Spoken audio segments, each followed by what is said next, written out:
أعوذ بالله من الشيطان الرجيم.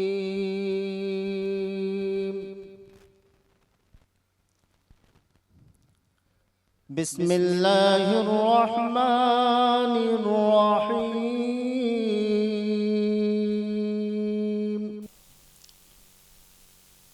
یہ رتبہ بلند ملا جس کو مل گیا، یہ رتبہ بلند ملا جس کو مل گیا، ہر مدعی کے واسطے دار و رسن کہاں۔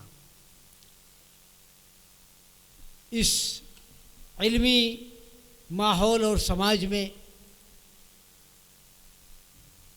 ایک معتبر نام اور ایک مستند شخصیت جو آپ کے سامنے تشریف فرما ہے، مولانا عبدالغفار سلفی، ابھی فاضل نوجوان ہیں۔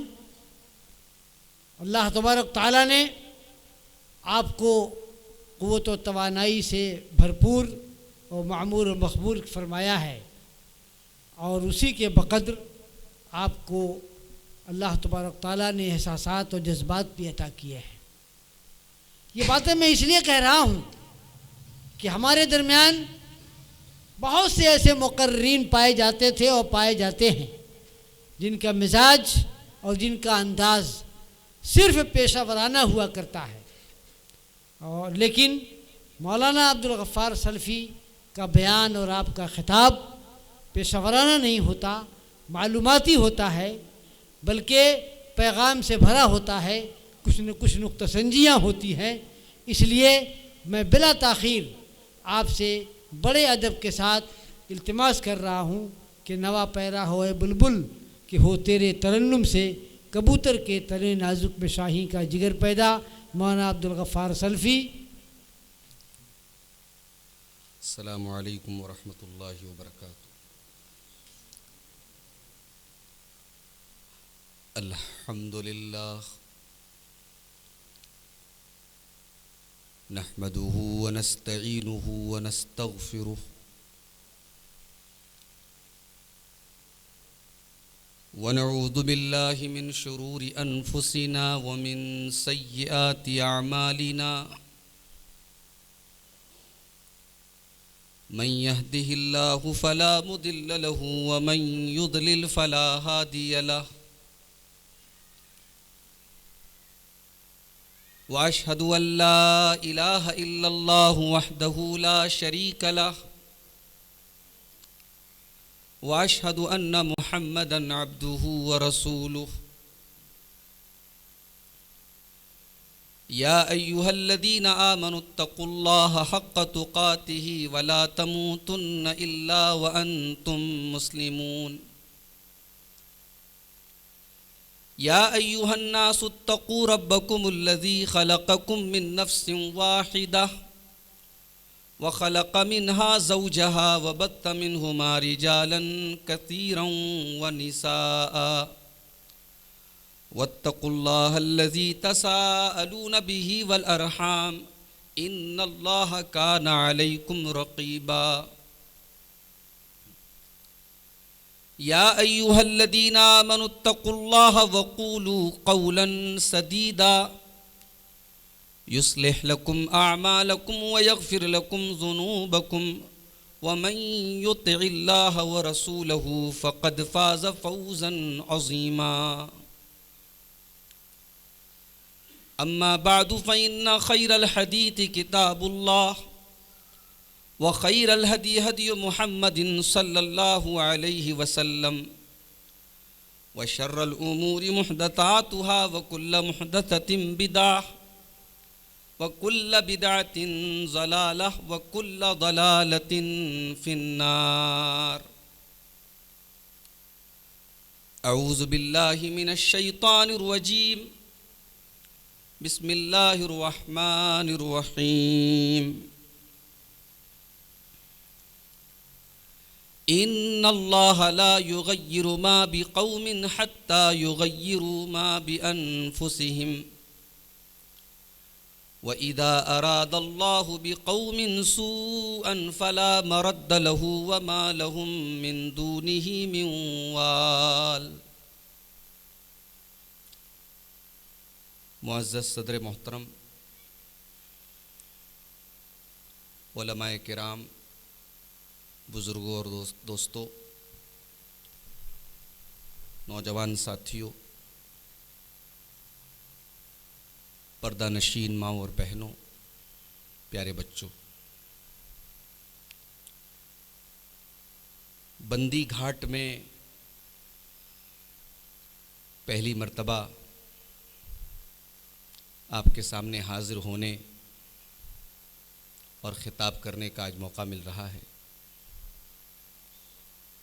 بڑی خوبصورت مجلس ہے۔ اللہ کے گھر میں ہم اور آپ بیٹھ کر قرآن و حدیث کی باتوں کو سن رہے ہیں۔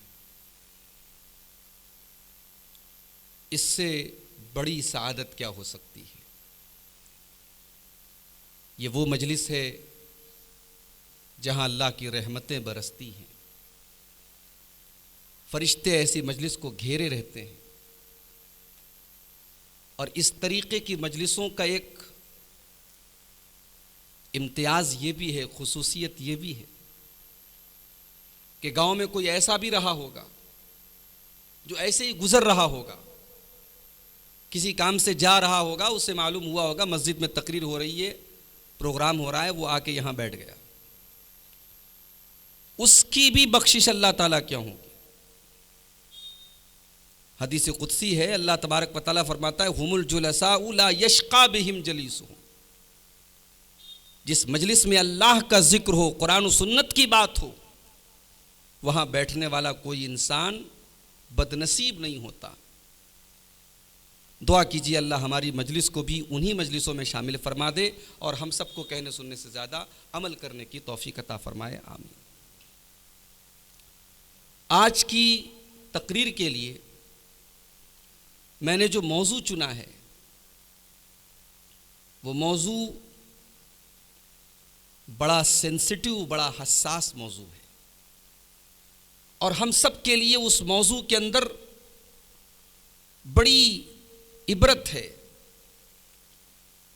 تھوڑا تلخ موضوع ہے، اور مجھے غالب کا وہ شعر یاد آتا ہے کہ رکھیو غالب مجھے اس تلخ نوائی میں معاف، آج کچھ درد میرے دل میں سوا ہوتا ہے۔ میں آج آپ کے سامنے اس امت کے زوال کے اسباب پر کچھ گفتگو کرنا چاہتا ہوں۔ ہمارا اور آپ کا تعلق اللہ کے آخری نبی کی امت سے ہے، جناب محمد رسول اللہ صلی اللہ علیہ وسلم کی امت سے ہے، اور یہ جو امت ہے، جس طریقے سے اللہ کے نبی اللہ کے چنے ہوئے ہیں، یہ امت بھی اللہ کی چنی ہوئی امت ہے۔ اللہ نے فرمایا هُوَ اجْتَبَاكُمْ وَمَا جَعَلَ عَلَيْكُمْ فِي الدِّينِ مِنْ حَرَجٍ۔ اے امت محمدیہ کے لوگو، اللہ تعالیٰ نے تم کو چنا ہے، تم اللہ کے چنے ہوئے لوگ ہو۔ یہ امت اللہ کی چنی ہوئی امت ہے۔ اس امت کو اللہ تعالیٰ نے جو شریعت دی ہے وہ پچھلے تمام نبیوں کی شریعتوں کے مقابلے میں سب سے کامل شریعت ہے۔ موسیٰ علیہ السلام کی شریعت ان کے دور کے لیے سوٹیبل تھی، حضرت داؤد اور سلیمان علیہ السلام کی شریعت ان کے دور کے لیے سوٹیبل تھی، حضرت نوح علیہ السلام کی شریعت ان کے دور کے لیے سوٹیبل تھی، مگر ہمیں اور آپ کو جو شریعت ملی ہے یہ قیامت تک کے لیے ہر انسان کے لیے سوٹیبل ہے۔ 1400 سال گزر گئے، اللہ کے پیارے نبی کو دنیا سے گئے ہوئے، اور ابھی نہ جانے دنیا کی کتنی عمر باقی ہے، مگر کوئی دور ایسا نہیں آئے گا جب دنیا یہ کہے اسلام آؤٹ ڈیٹڈ ہو گیا، شریعت یہاں ہماری رہنمائی نہیں کر رہی ہے۔ نہیں، قیامت تک کوئی ایسا دور نہیں آ سکتا جس دور میں ہماری یہ شریعت مطہرہ، ہماری یہ شریعت اس دور کے لیے سوٹیبل نہ ہو۔ ہمارا تعلق اس امت سے ہے میرے بھائی۔ ہمیں اللہ نے قرآن میں سب سے بہترین امت قرار دیا۔ جب اللہ تبارک و تعالیٰ نے اپنے نبی کو قبلہ بدلنے کا حکم دیا، خانہ کعبہ کے بجائے بیت المقدس کے بجائے خانہ کعبہ کو اللہ تبارک و تعالیٰ نے قبلہ بنایا تو یہودیوں نے بڑا اعتراض کیا. کہا عجیب بات ہے بھائی, مسلمانوں کا تو کوئی ٹھکانہ ہی نہیں ہے. کل بیت المقدس کی طرف منہ کر کے نماز پڑھ رہے تھے, آج خانہ کعبہ کی طرف منہ کر کے نماز پڑھ رہے ہیں. اللہ نے قرآن کی آیت نازل کی, سَيَقُولُ السُّفَهَاءُ مِنَ النَّاسِ مَا وَلَّاهُمْ عَنْ قِبْلَتِهِمُ الَّتِي كَانُوا عَلَيْهَا. کچھ بے وقوف لوگ یہ کہیں گے ان مسلمانوں کو ان کے قبلے سے کس چیز نے پھیر دیا. قُلْ لِلَّهِ الْمَشْرِقُ وَالْمَغْرِبُ جَمِيعًا, اے نبی آپ کہہ دیجئے کہ مشرق اور مغرب تمام سمتوں کا مالک اللہ ہے. اور آگے اللہ نے فرمایا وَكَذَلِكَ جَعَلْنَاكُمْ أُمَّةً وَسَطًا لِتَكُونُوا شُهَدَاءَ عَلَى النَّاسِ. اے مسلمانوں, جس طریقے سے تم دنیا کی تمام امتوں میں سب سے بہترین امت ہو, تمہارا قبلہ بھی دنیا کا سب سے بہترین قبلہ ہے. ہم نے خانہ کعبہ کو تمہارا قبلہ بنا دیا ہے, جو زمین کا سینٹر ہے, جو زمین کا مرکز ہے. اے مسلمانوں, تم دنیا کی سب سے بہترین امت ہو, تمہارا قبلہ بھی سب سے بہترین قبلہ ہے. اللہ نے ہمیں سب سے بہترین امت قرار دیا بھائی. اور آگے بڑھیے, سورہ آل عمران کے اندر اللہ نے فرمایا کنتم خیر امت اخرجت للناس. اے مسلمانوں, تم دنیا کی سب سے بہترین امت ہو. اخرجت للناس, تمہیں لوگوں کے لیے پیدا کیا گیا ہے, تمہیں انسانیت کو کچھ دینے کے لیے پیدا کیا گیا ہے.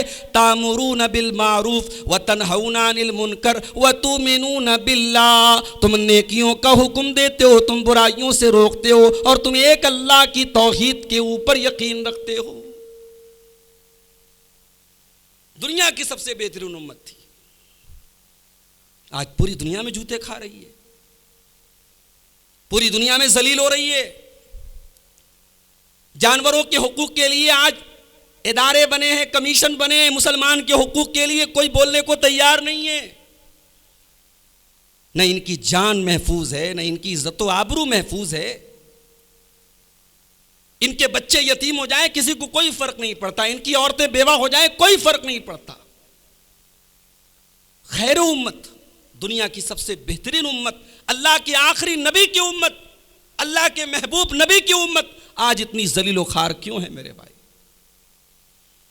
آج کی تقریر میں اسی سوال کا جواب دینے کی کوشش کروں گا.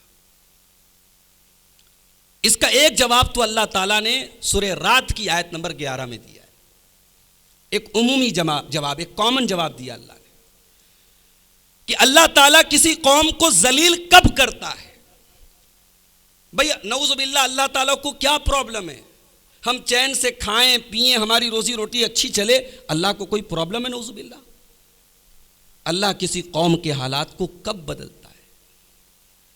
یہ جو موسم آپ دیکھ رہے ہیں, ہم اور آپ پسینے سے بحال ہیں, کہیں بارش سے لوگ بحال ہیں. سردیاں کہیں اس قدر پڑ رہی ہیں کہ سردیوں میں لوگ مر رہے ہیں, گرمی کی شدت اتنی بڑھ رہی ہے کہ لو سے لوگ مر رہے ہیں. بارش کہیں اس قدر ہو رہی ہے پورے مکانات, پورے علاقے ڈوب رہے ہیں. یہ موسم کی شدت کیوں ہو رہی ہے؟ یہ دن بدن موسم پوری دنیا کا کلائمیٹ کیوں خراب ہوتا چلا جا رہا ہے؟ آئیے ذرا قرآن کریم کی اس آیت پہ غور کیجیے. ان اللہ لا یغیر ما بقوم حتی یغیروا ما بانفسہم. اللہ تبارک و تعالیٰ کسی قوم کے حالات کو نہیں بدلتا ہے, کسی قوم کے اچھے حالات کو برے حالات میں تبدیل نہیں کرتا ہے. حتیٰ یغیروا ما بانفسہم, جب تک اس قوم کے لوگ اپنے کرتوت نہ بدل لیں. جب تک کسی قوم کے لوگ اپنے کرتوت نہ بدل لیں اللہ حالات نہیں بدلتا. وَإِذَا أَرَادَ اللَّهُ بِقَوْمٍ سُوءًا فَلَا مَرَدَّ لَهُ, اور جب اللہ تعالیٰ کسی قوم کا برا کرنا چاہے, کسی قوم کو تباہ کرنا چاہے, کسی قوم کو ذلیل کرنا چاہے, فَلَا مَرَدَّ لَهُ, تو اس قوم کو کوئی بچانے والا نہیں ہے. وَمَا لَهُم مِّن دُونِهِ مِن وَالٍ, اور اللہ کے سوا کوئی نہیں ہے جو ان کا ساتھ دے سکے, ان کی حمایت کر سکے. یہ ایک عمومی بات اللہ نے بتائی. اب آئیے ہم اس کو تھوڑا ڈیٹیل سے سمجھتے ہیں کہ ہم آخری نبی کی امت ہیں, اور آج ہم پوری دنیا میں ذلیل ہیں. ہم ثریا کی عظمتوں سے اور بلندیوں سے آج سرا کی پستیوں تک آ گئے. کیوں آ گئے؟ ہمارا یہ برا انجام کیوں ہوا؟ اس کو تھوڑا ڈیٹیل سے ہم سمجھتے ہیں. اس میں سب سے پہلی جو وجہ ہے وہ یہ ہے کہ ہم نے اپنا مقصد بھلا دیا. اپنے دین کی روح ہم نے ختم کر دی. ہمارے دین کی بنیاد تھی لا الہ الا اللہ، توحید کے اوپر. ہمارے نبی نے پورے مکہ سے دشمنی لی توحید کی بنیاد پر. ہمارے نبی کی جان پر بن آئی توحید کی وجہ سے. لوگ ہمارے نبی کے خون کے پیاسے ہوئے توحید کی وجہ سے. بلال تپتی ریت پر لیٹے توحید کی وجہ سے. خبیب کو سولی دی گئی توحید کے لیے. سمیہ شہید ہوئی توحید کے لیے. اور آج کا مسلمان اگر سب سے زیادہ کسی چیز کو بھولا ہے تو توحید کو بھولا ہے. اسے معلوم ہی نہیں، اور نہ اس نے کبھی معلوم کرنے کی کوشش کی کہ توحید کیا ہے، شرک کیا ہے، کون سی چیزیں جو ہماری توحید کو ڈیمیج کرتی ہیں. مسلمان قبروں پر بھی سجدہ کر رہا ہے. 10 محرم کی تاریخ آئی، بنارس کا ایک تعزیہ نکلتا ہے. تعزیے کے آگے ایک عورت کی شبیہ، ایک عورت کی تصویر بنی ہے. نام یہ ہے کہ یہ حسین رضی اللہ تعالیٰ عنہ کا جنازہ ہے. یہ تعزیہ ان کے جنازے کی شبیہ ہے، اور اس جنازے میں پوری ایک عورت کی تصویر بنی ہے. کیا یہ شرک نہیں ہے میرے بھائی؟ کیا یہ بت پرستی نہیں ہے؟ کیا اس میں بھی اب کوئی سوال رہ گیا ہے؟ کیا اس میں کوئی شک کی گنجائش رہ گئی ہے کہ مسلمان اس حد تک گر چکا ہے کہ اب وہ بت پرستی پر آ چکا ہے؟ یہ امت اس لیے برباد ہوئی ہے کیونکہ یہ توحید سے دور ہوئی ہے. اللہ نے ہماری مدد کا وعدہ اس شرط کے ساتھ کیا تھا، جب تک ہم توحید پر رہیں گے اللہ کی مدد آتی رہے گی. اللہ نے فرمایا سورہ نور کی آیت نمبر 55 کے اندر وعد اللہ الذین آمنوا منکم وعملوا الصالحات لیستخلفنہم فی الارض کما استخلف الذین من قبلہم ولیمکنن لہم دینہم الذی ارتضی لہم ولیبدلنہم من بعد خوفہم امنا یعبدوننی لا یشرکون بی شیئا. اے ایمان والو، ہم ضرور تمہاری مدد کریں گے، ہم تمہارے دین کو غالب کریں گے، ہم تمہارے خوف اور ڈر کو امن اور شانتی میں تبدیل کر دیں گے. شرط یہ ہے یعبدوننی لا یشرکون بی شیئا، تم میری عبادت کرتے رہنا، تم میرے ساتھ شرک نہ کرنا. شرک نہ کرنا. مسجدیں آج ویران ہیں اور مزارات آباد ہیں. آج ہماری کتنی مائیں بہنیں ہیں جمعرات کو آپ چلے جائیے اور آپ بہرائچ سے لے کر اجمیر تک اور ہندوستان کے کونے کونے میں جہاں درگاہیں اور مزارات آپ جا کے دیکھ لیجئے، آج ایک بڑی تعداد میں مسلمان مرد و عورت، وہاں کون سی ایسی بری کرتوت ہے جو وہاں انجام نہیں دی جا رہی. یہ پیشن گوئی تھی اللہ کے نبی کی. آپ نے کہا تھا میری امت کے اندر شرک ہوگا. اور ایک بڑی عجیب بات آپ کو بتاؤں، اب جو حدیث میں پڑھنے جا رہا ہوں، اس حدیث کو روایت کرنے والے حضرت ابو ہریرہ ہیں. اب بڑے غور سے سنیے گا میری بات. حضرت ابو ہریرہ جس قبیلے سے تعلق رکھتے تھے اس قبیلے کا نام تھا قبیلہ دوس. یہ یمن کا ایک قبیلہ تھا. اور حضرت ابو ہریرہ جو حدیث بیان کرنے جا رہے ہیں، بظاہر اس حدیث میں ان کے قبیلے کی برائی ہے، ان کے قبیلے کی ایک بہت بڑی برائی بیان کی جا رہی ہے. مگر حضرت ابو ہریرہ نے اس حدیث کو جیسے نبی سے سنا ایز اٹ از من وعن امت کو سنا رہے ہیں. ان کو اس سے کوئی فرق نہیں پڑتا کہ اس میں میرے قبیلے کی برائی بیان ہو رہی ہے. یہ تھے نبی کے صحابہ، یہ تھے میرے نبی کے صحابہ. اللہ اکبر. اس روئے زمین پر اللہ کے پیغمبروں کے بعد، اللہ کے نبیوں کے بعد، اللہ کے رسولوں کے بعد اتنے پاک لوگ، اتنے پاک باز لوگ نہیں دیکھے گئے میرے بھائی. اللہ نے ہمارے نبی کو جیسے صحابہ دیے تھے، کسی اور نبی کو ایسے ساتھی نہیں ملے. آج وہ سینے اس لائق ہے کہ ان سینوں کو زخمی کیا جائے، وہ جسم اس لائق ہے کہ وہ لہو لہان ہو جن زبانوں سے صحابہ کرام کو گالیاں دی جاتی. وہ سینے چھلنی ہونے کے لائق ہیں جن زبانوں میں صحابہ کرام کے خلاف بغض و نفرت بھرا پڑا ہے. وہ سینے اسی لائق ہے کہ پیٹے جائیں، وہ پیٹھ اسی لائق ہے کہ لہو لہان ہو، وہ جسم اسی لائق ہے کہ اس کو زنجیروں اور بلیڈ اور آرے سے کاٹ دیا جائے، اس لیے کہ جس دل میں سب نبی کے صحابہ کی محبت نہ ہو اس دل میں ایمان کا کوئی ذرہ باقی نہیں رہ سکتا میرے بھائی۔ صحابہ پر انگلی اٹھاتے ہو، کوئی صاحب اپنے آپ کو عالم کہیں، اسکالر کہیں، محدث کہیں، مفتی کہیں، اگر وہ کسی صحابی کو گالی دے رہا ہے، کسی صحابی پر سوالیہ نشان کھڑا کر رہا ہے، دنیا اسے اسکالر مانے، دنیا اسے محدث مانے، ہم اسے ہم اپنے جوتے کی نوک پر رکھتے ہیں، ہر اس تحقیق کو، ہر اس قلم کو، ہر اس زبان کو جو میرے نبی کے صحابہ پر اٹھتی ہو۔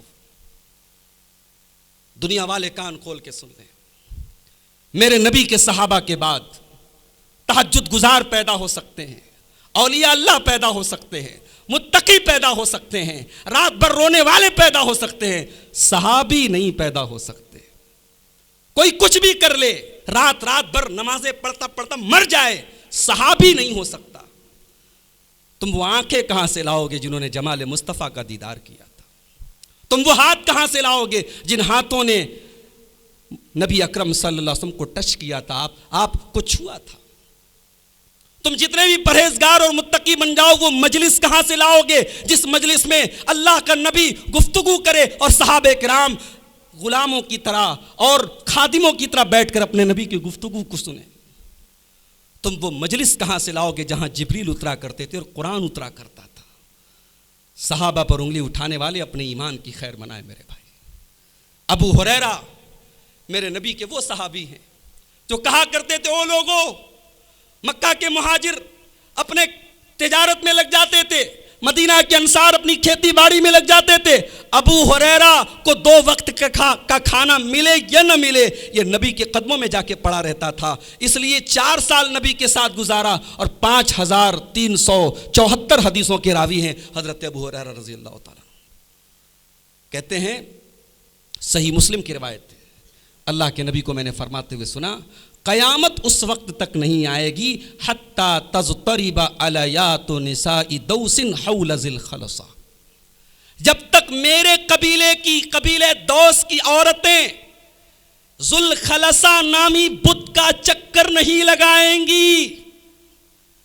میرے قبیلے کی عورتیں، اللہ کے نبی نے دوس قبیلے کا نام لیا تو ابو ہریرہ نے دوس کو چینج نہیں کیا، اپنے ہی قبیلے کا نام لیا۔ کہا، نبی نے فرمایا قیامت اس وقت تک نہیں آئے گی جب تک قبیلے دوس کی عورتیں ذو الخلصہ نامی بت کا طواف نہیں کریں گی، اس امت کی عورتیں شرک کریں گی۔ آج آپ دیکھ لیں، اعظم گڑھ والوں کو پروف دینے کی ضرورت نہیں ہے، آپ کے گاؤں اور دیہاتوں سے بہت سارے کیسز آئے ہیں، مسلمان لڑکی مرتد ہو گئی، کل تک لا الہ الا اللہ پڑھتی تھی، آج غیر اللہ کے آگے ہاتھ جوڑ رہی ہے، غیر اللہ کے آگے سر جھکا رہی ہے، شرک کر رہی ہے، شرکیہ کاموں میں لت پت ہے۔ تو نبی نے فرمایا کہ میری امت کی عورتیں شرک کریں گی۔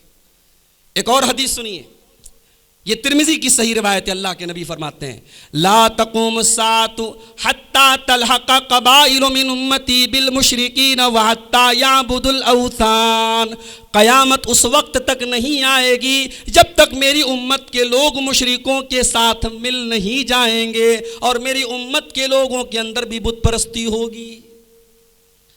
بت پرستی ہو رہی ہے صاحب، قبر پرستی ہو رہی ہے، بزرگ پرستی ہو رہی ہے، کوئی اپنے علماء کے آگے سجدہ کر رہا ہے، کوئی مزاروں پہ آگے سجدہ کر رہا ہے، کوئی کالے لال پیلے دھاگوں کو اپنا مشکل کشا بنا کے بیٹھا ہے، کوئی گاڑی چلا رہا ہے، بلی نے راستہ کاٹ دیا، گاڑی کے بریک مار دیے۔ مسلمان کا عقیدہ اتنا کمزور۔ یہ امت آج اس لیے زوال پذیر ہے، اس لیے برباد ہے کیونکہ امت توحید سے دور ہے۔ اور آگے بڑھیے، اس امت کی تباہی اور بربادی کی دوسری وجہ، یہ امت آج فرقوں میں بٹ گئی۔ اس امت کو نبی نے ایک کیا تھا، قبیلے، برادریوں اور تمام قسم کی تفریقات سے اوپر اٹھ کر نبی نے امت کو ایک کیا تھا، ہر قسم کے تعصب سے اس امت کو پاک کیا تھا۔ یہ امت آج بٹ گئی، کہیں فرقوں میں بٹی، کہیں برادریوں میں بٹی، کہیں مسلکوں میں بٹی، اتنی نفرت، ایک کے پیچھے دوسرا نماز پڑھنے کو تیار نہیں، ایک دوسرے کی مسجد میں گھسا تو اس کے گھسنے پر اس کی پٹائی ہو رہی ہے، مسجد کو دھویا جا رہا ہے، ایک مسلک کا مسلمان مرا، دوسرے مسلک کے مسلمان نے جنازے کی نماز پڑھا دی، فتویٰ آیا، سارے لوگوں کا اسلام خارج ہو گئے، سب اسلام سے، سارے لوگوں کا نکاح ٹوٹ گیا۔ یہ میرے نبی کی تعلیم تھی میرے بھائی. میرے نبی نے تو جو دین ہمیں دیا تھا وہ دین تو ایسا تھا کہ اس دین میں حبشہ کا رہنے والا بلال، وہ عرب کے نہیں تھے، بلال حبشہ کے تھے، افریقی نسل کے تھے، کالے تھے، کلوٹے تھے، مگر بلال کسی دور میں غلام تھے. آج ابو بکر صدیق نے خرید کر کے آزاد کر دیا، نبی کے صحابی ہو گئے، نبی کی مسجد کے مؤذن ہو گئے. تو حضرت عمر فاروق کہا کرتے تھے اعتق سیدنا سیدنا، بلال ہمارے آقا ہیں، بلال ہمارے سردار ہیں، اور ہمارے آقا ابو بکر نے ہمارے آقا بلال کو آزاد کیا تھا. اسلام تو وہ دین ہے میرے بھائی جس دور میں غلاموں کو جانوروں کے برابر سمجھا جاتا تھا، نبی کے صحابی بلال کو حضرت عمر فاروق اپنا آقا کہہ رہے ہیں. یہ اسلام ہے. اور ابھی ہمارے شیخ مظہر صاحب حج کر کے آئے ہیں، ہم نے حج کے موقع پر وہ منظر ہم دیکھتے ہیں، اس انسانی مساوات کا وہ منظر پوری دنیا میں کہیں نہیں ملتا.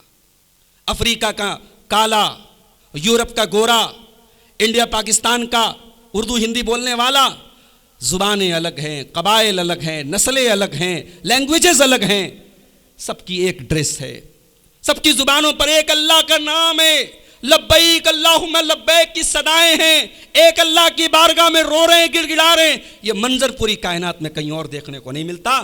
اور علامہ اقبال کہتے ہیں بندو محتاج و غنی ایک ہوئے، تیرے دربار میں پہنچے تو سبھی ایک ہوئے.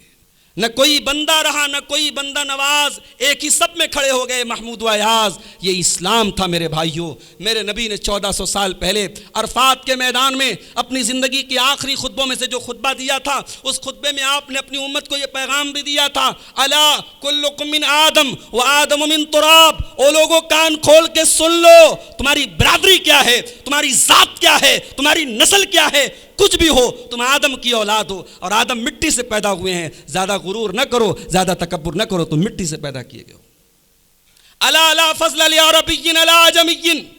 اے عرب والو، کہیں تمہارے دماغ میں یہ غلط فہمی نہ پیدا ہو جائے ہمارے بیچ میں اللہ کا آخری نبی پیدا ہوا تو ہم بڑے معزز ہو گئے. کسی عربی کو کسی عجمی پر کوئی فضیلت حاصل نہیں، کسی عجمی کو کسی عربی پر کوئی فضیلت حاصل نہیں، کسی گورے کو کسی کالے پر کوئی فضیلت حاصل نہیں. اگر فضیلت ہے اللہ کے ہاں تو تقویٰ کی بنیاد. نبی نے ایک کیا تھا، ہم بٹ گئے صاحب. کسی گاؤں میں جاتا ہوں، لوگ کہتے ہیں یہ سیدوں کی مسجد ہے، یہ شیخوں کی مسجد ہے، یہ سلمانی برادری کی مسجد ہے. سلمانی برادری کی مسجد میں شیخ نماز نہیں پڑھے گا. تم کون ہوتے ہو اللہ کے گھر کا بٹوارا کرنے والے؟ میرے نبی نے کبھی کسی مسجد کو کسی برادری کے نام پر خاص نہیں کیا. تم نے مسجدوں کو بھی بانٹ کے رکھ دیا. بہار میں ایک جگہ میں نے سنا، اخبار میں نیوز بھی آئی تھی، ایک گاؤں میں شیخوں کے جانے کا راستہ الگ ہے، انصاریوں کے جانے کا راستہ الگ ہے. شیخ کے راستے سے انصاری نہیں جا سکتا، انصاری کے راستے سے شیخ نہیں جا سکتا. یہ برادری واد، یہ کاسٹزم ہمارے دین میں کہاں سے آ گیا میرے بھائی؟ آج بھارت میں اگر کروڑوں مسلمان ہیں تو کبھی آپ نے غور کیا یہ مسلمان بھارت میں کیوں آئے؟ جب عرب سے تجارت کرنے والے مسلمان ہندوستان آ کے تجارت کرنے لگے تو بھارت کے غیر مسلموں نے جب یہ دیکھا کہ ان کے دھرم میں نہ کوئی دلت ہے، نہ کوئی اونچی جاتی ہے، نہ کوئی نیچی جاتی ہے، اور ایسا نہیں کہ ان کی مسجد میں اونچی جاتی کا جا سکتا ہے، نیچی جاتی کا نہیں جا سکتا، اور یہ ایک دوسرے کا جھوٹا بھی کھا لیتے ہیں، ایک دوسرے کے گلاس میں پانی بھی پی لیتے ہیں، نہ چھوت چھات ہے، نہ بھید بھاؤ ہے، نہ اونچ نیچ ہے. اس چیز نے لوگوں کو اسلام سے قریب کیا تھا. ہم نے کیا کیا؟ وہ کاسٹزم آج ہمارے یہاں آ گیا. اور پھر مسلک پرستی، فرقہ پرستی، اللہ کی پناہ. ایک مسلک کے مسلمان اگر یہاں مسجد میں بیٹھ کر کے ہم قرآن و سنت کی باتیں کر رہے ہیں تو یہ حالات ہیں کہ دوسرے مذہب کے لوگ ہماری اتنی مخالفت نہیں کریں گے جتنی دوسرے مسلک کے لوگ کریں گے. دوسرے مسلک کی مسجد بن رہی ہو، لوگ اشٹے لگوا دیں گے، مسجد نہیں بننے دیں گے. یہ حالات ہے فرقہ پرستی کے. یہ اسلام نہیں ہے میرے بھائی. ان الذین فرقوا دینہم لست منہم فی شیء. اے نبی، جنہوں نے دین کو ٹکڑے ٹکڑے کر ڈالا، جنہوں نے دین کو فرقے فرقے کر ڈالا، اے نبی آپ کا ان سے کوئی تعلق نہیں ہے. اختلاف کرنے والوں سے نبی کا کوئی تعلق نہیں. لیکن یہ بھی کان کھول کے سن لو، اختلاف تو ہے، اس اختلاف کا حل کیا ہے وہ حل بھی ہمیں قرآن و سنت کے اندر بتا دیا گیا.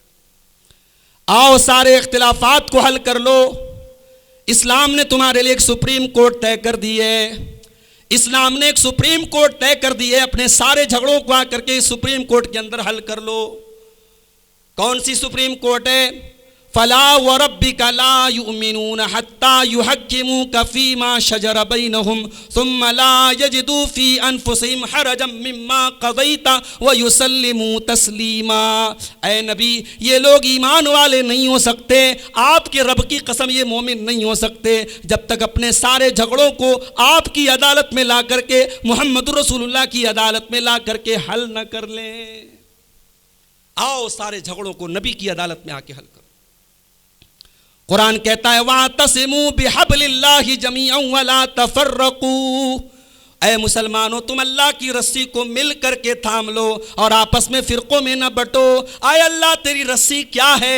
اللہ کے نبی جواب دیتے ہیں، اللہ کے نبی فرماتے ہیں ترکت فیکم شیئین لن تضلوا بعدہما، میں دو چیزیں تمہارے درمیان چھوڑ کے جا رہا ہوں، جب تک تم ان دونوں چیزوں کو تھامے رہو گے کبھی گمراہ نہیں ہو سکتے۔ کتاب اللہ و سنتی، ایک اللہ کی کتاب اور ایک میری سنت ہے۔ یہاں ایک غلط فہمی اور دور کر، محرم پر تعزیہ نکالنے والا بھی قرآن و حدیث سے دلیل دے رہا ہے، سینے پر ماتم کرنے والا بھی قرآن سے دلیل دے رہا ہے۔ تو قرآن و حدیث کو ہم مانتے ہیں، مگر قرآن و حدیث کو ہم ویسے مانتے ہیں جیسے صحابہ نے مانا تھا۔ اس میں یہ ایڈ کرنا ضروری ہے، ہم قرآن کی اس ایکسپلینیشن پر یقین کرتے ہیں، ہم قرآن کی اس انٹرپریٹیشن پر یقین کرتے ہیں جو صحابہ نے سمجھی تھی اور صحابہ نے مانی۔ آپ پوچھیں گے اس کی دلیل کیا ہے؟ آئیے دلیل دے دیتا ہوں آپ کو۔ ترمذی کی بڑی مشہور روایت ہے، اللہ کے پیارے حبیب صلی اللہ علیہ وسلم فرماتے ہیں کہ بنی اسرائیل میں 72 فرقے پیدا ہوئے تھے، میری امت میں 73 سیکٹس 73 فرقے پیدا ہوں گے، اور تمام کے تمام فرقے جہنمی ہوں گے سوائے ایک جماعت کے۔ صحابہ کرام نے پوچھا یا رسول اللہ وہ ایک جماعت کون سی ہوگی؟ صحابہ کرام نے یہ نہیں پوچھا 72 جہنمی کون ہوں گے، صحابہ کو اس کی فکر ہے کہ میں جنت میں کیسے جاؤں، جنتی جماعت کون سی ہوگی؟ آپ نے فرمایا ما انا علیہ واصحابی، جو میرے اور میرے صحابہ کے منہج پر ہوگی۔ آج قرآن کی منمانی ایکسپلینیشن ہو رہی ہے، حدیث کی منمانی ایکسپلینیشن ہو رہی ہے، قرآن پڑھ پڑھ کر کے صحابہ کو گالیاں دی جا رہی ہیں، قرآن اور حدیثوں کو پڑھ پڑھ کر کے اسلام کی ایسی تشریح کی جا رہی ہے جو ابو بکر صدیق نے نہیں کی، جو عمر فاروق نے نہیں کی، جو عثمان غنی نے نہیں کی، جو علی مرتضیٰ نے نہیں کی، جو صحابہ کرام نے نہیں کی۔ یاد رکھو اسلام کی ہر وہ ایکسپلینیشن بیکار ہے جو صحابہ کرام کے معیار اور ان کے منہج پر کھری نہیں اترتی ہے۔ ورنہ قادیانی بھی قرآن پڑھتا ہے، قادیانی بھی قرآن سے دلیل دیتا ہے، صحابہ کو گالی دینے والا رافضی بھی قرآن کو دلیل دیتا ہے۔ تو اپنے عقیدے اور منہج کی حفاظت کرو میرے بھائی، اگر اختلاف ختم کرنا ہے۔ تیسری چیز، اس امت کی لٹیا اگر ڈوبی ہے تو تیسری وجہ کیا ہے صاحب؟ دنیا پرستی۔ دنیا پرست ہو گئی یہ امت، اور جس بات کا ڈر تھا ہمارے نبی کو، آپ نے اپنے صحابہ سے کہا تھا اے میرے صحابہ مل فقر اخشی علیکم، مجھے اس بات کا ڈر نہیں ہے کہ تم میرے بعد غریب ہو جاؤ گے، ولیکن اخشی علیکم الدنیا، مجھے ڈر ہے اس بات کا کہ تم دنیا کی رنگینیوں میں نہ پڑ جاؤ۔ اے میری امت کے لوگوں، مجھے اس بات کا ڈر ہے کہ تم کہیں دنیا کی رنگینیوں میں نہ پڑ جاؤ، اور دنیا نے جیسے تم سے پہلے کے لوگوں کو ہلاک کیا ہے کہیں تمہیں ہلاک نہ کر دے۔ آج کا مسلمان دنیا کمانے کے لیے سود بھی کھا رہا ہے، جوا بھی کھیل رہا ہے، لوگوں کے حق بھی مار رہا ہے، رشوتیں بھی کھا رہا ہے، ہر طریقے سے حرام خوری کر رہا ہے، دنیا میں 4 پیسے کمانے کے لیے اور دنیا کے عیش و آرام کے لیے اپنے نبی کی شریعت کو اپنے پیروں تلے روندنے کے لیے تیار ہے۔ دنیا پرستی نے آج ہمیں برباد کیا ہے۔